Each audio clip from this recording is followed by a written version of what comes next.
12 राज्यों का जो हाल है वो मैं आपको बताना चाहूंगा, जो अभी हम आपको दिखा रहे हो राहुल, फिर उसके बाद सिर्फ उसी ग्राफिक से। और आइए जरा यहां पर 24 घंटे में नए मरीज महाराष्ट्र सबसे ऊपर 67, उत्तर प्रदेश 33, जूम इन करें अभिषेक वरना दिखना मुश्किल होगा। ये दिल्ली में 24,000 से ऊपर रिपोर्ट किए जा रहे हैं, कर्नाटक में 23,000 से ऊपर, कर्नाटक बहुत तेजी से ऊपर जा रहा है, केरल में 22,000 से ऊपर, राजस्थान में 14,000 के ऊपर, छत्तीसगढ़ में 14,000 के ऊपर, मध्य प्रदेश में 13,000 के ऊपर, गुजरात में 12,000 के ऊपर, बिहार में 12,000, बिहार बहुत तेजी से ऊपर जा रहा है, पश्चिम बंगाल ध्यान दीजिए 10,000 के ऊपर, तमिलनाडु 11,000 के ऊपर। ये आंकड़े रिपोर्ट किए जा रहे हैं। मैं चाहूंगा राहुल दोनों ग्राफिक्स को one after the another play करें।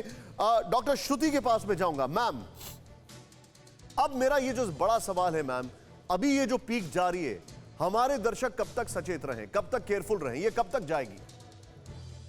देखिए, अगर हम डेटा में जाते हैं कोविड 2.0 वेव की, अगर हम बात करें इटली, यूके, जहाँ पे कि ये सेकेंड वेव आई थी, तो ये वेव कम से कम जो है वो लास्ट करी थी 3 से 4 महीने।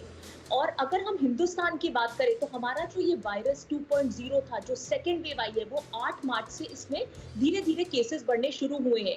तो मेरे मुताबिक ये जो वेव है, ये कम से कम मई तक जो है इसका पीक अभी भी एक्सपेक्टेड है, क्योंकि इस वाले वायरस का जो स्ट्रेन है ये बहुत इन्फेक्टिव है। जो पिछला स्ट्रेन था उसकी इन्फेक्टिविटी इतनी ज्यादा नहीं थी इसके मुकाबले, इसलिए मई तक हम इसको जो है वो एक्सपेक्ट कर रहे हैं कि पीक अभी इस हो सकता है अप्रैल एंड तक या मई तक पीक जाए। बट डिक्लाइन जो हुआ है, अगर हम स्टडीज पे जाएं और जो WHO का डेटा है उसके हिसाब से डिक्लाइन होने में भी केसेस को 1 से सवा महीने लगते हैं। तो हम लोग जून तक हमें बिल्कुल सतर्क रहना है, किसी भी तरीके की लापरवाही नहीं करनी है, क्योंकि ये वायरस देखिए अभी क्या, अभी डबल म्यूटेंट वायरस है। हो सकता है वायरस अपना जब म्यूटेशन होता है तो वायरस जो है वो म्यूटेशन कितना भी और ज्यादा कर सकता है। वायरस में एंटीजेनिक ड्रिफ्ट होती है, तो हम नहीं चाहते कि किसी तरीके की और ड्रिफ्ट हो, कोई एक नया स्ट्रेन आए और जो इस वेव को और ज्यादा बढ़ा दे। तो इस समय हमें बहुत सचेत रहना है, हमें इस समय बहुत क्राइसिस की कंडीशन है। और एक चीज और मैं बताना चाहूंगी यहाँ पे निशान जी आपको, कि देखिए जब एज डॉक्टर जब मरीज हमारे पास आता है,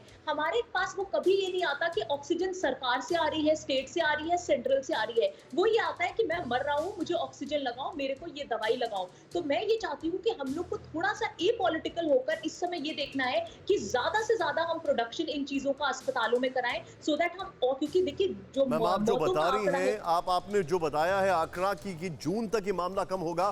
परवाह देश की, सोमवार से शुक्रवार रात 10 बजे TV9 भारतवर्ष पर।